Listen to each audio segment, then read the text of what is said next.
Что касается поминания Аллаха, зикруллах, в главе успокоения сердец, нужно понимать, что поминание Аллаха является прогоняющим, отдаляющим дьявола от раба.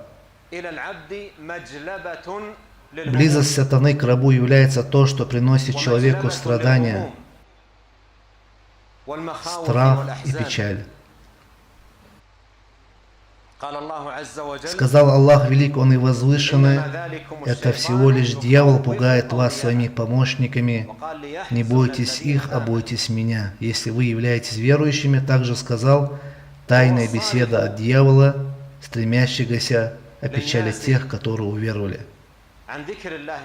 Он, дьявол, является тем, кто отклоняет людей от поминания Аллаха, Велик Он и Возвышен, посредством васваса, навязчивых мыслей, злословия, высокомерия и выделением его слюны. Поэтому было узаконено прибегать к Аллаху от него, то есть от сатаны. Сказал Аллах, Велик Он и Возвышен, скажи, прибегая к защите Господа людей, Царя людей, Бога людей, от зла искусителя, отступающего при поминании Аллаха. Сатана описан двумя качествами. Описан сатана искусителем и отступающим. Если человек проявляет небрежность в поминании Аллаха, то он сатана искушает. А если же человек поминает Аллаха, то он сатана отступает. Поминание Аллаха Великого и Возвышенного является изгнанием и отдалением сатаны от верующего раба. А что касается пренебрежения поминания Аллаха, то это навлекает на человека дьявола, и он овладевает им. Всевышний Аллах, Велик Он и Возвышен, говорит, к тем, кто отвращается от поминания милостивого, или кто ослеп к нему, мы приставим дьявола, и он станет его товарищем, то есть будет для него неотлучным.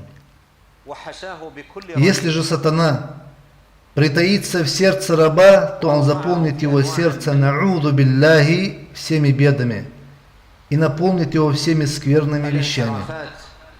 Ввергнет его во все виды отклонения, отдаляющие его от подчинения Аллаха, Пречистого Возвышенного.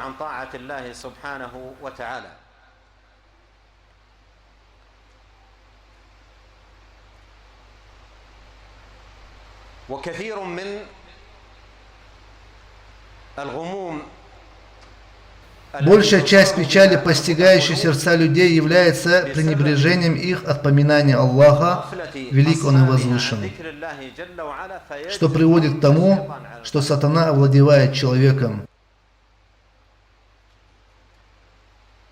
и в его сердце не остается спокойствия и отдых.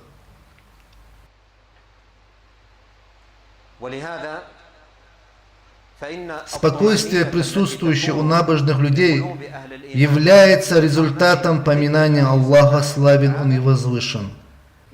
Плоды и результатом всего этого является изгнанием сатаны из сердца верующего. Сатана никак не может переносить поминание Аллаха. Вы видели, что прошло в хадисе от нашего пророка, саллаллаху алейхи вассалям. Когда сатана слышит призыв к молитве, он отворачивается, и от тяжести влияния на него, то есть азана и поминания Аллаха, у него начинаются кишечные газы. Призыв на молитву азан является целиком поминанием Аллаха, Велик Он и Возвышен. Поэтому поминание Аллаха является сильной, укрепленной крепостью для мусульманина, защищает его с позволения Аллаха, славного и великого, и спасает его от побиваемого камнями сатаны.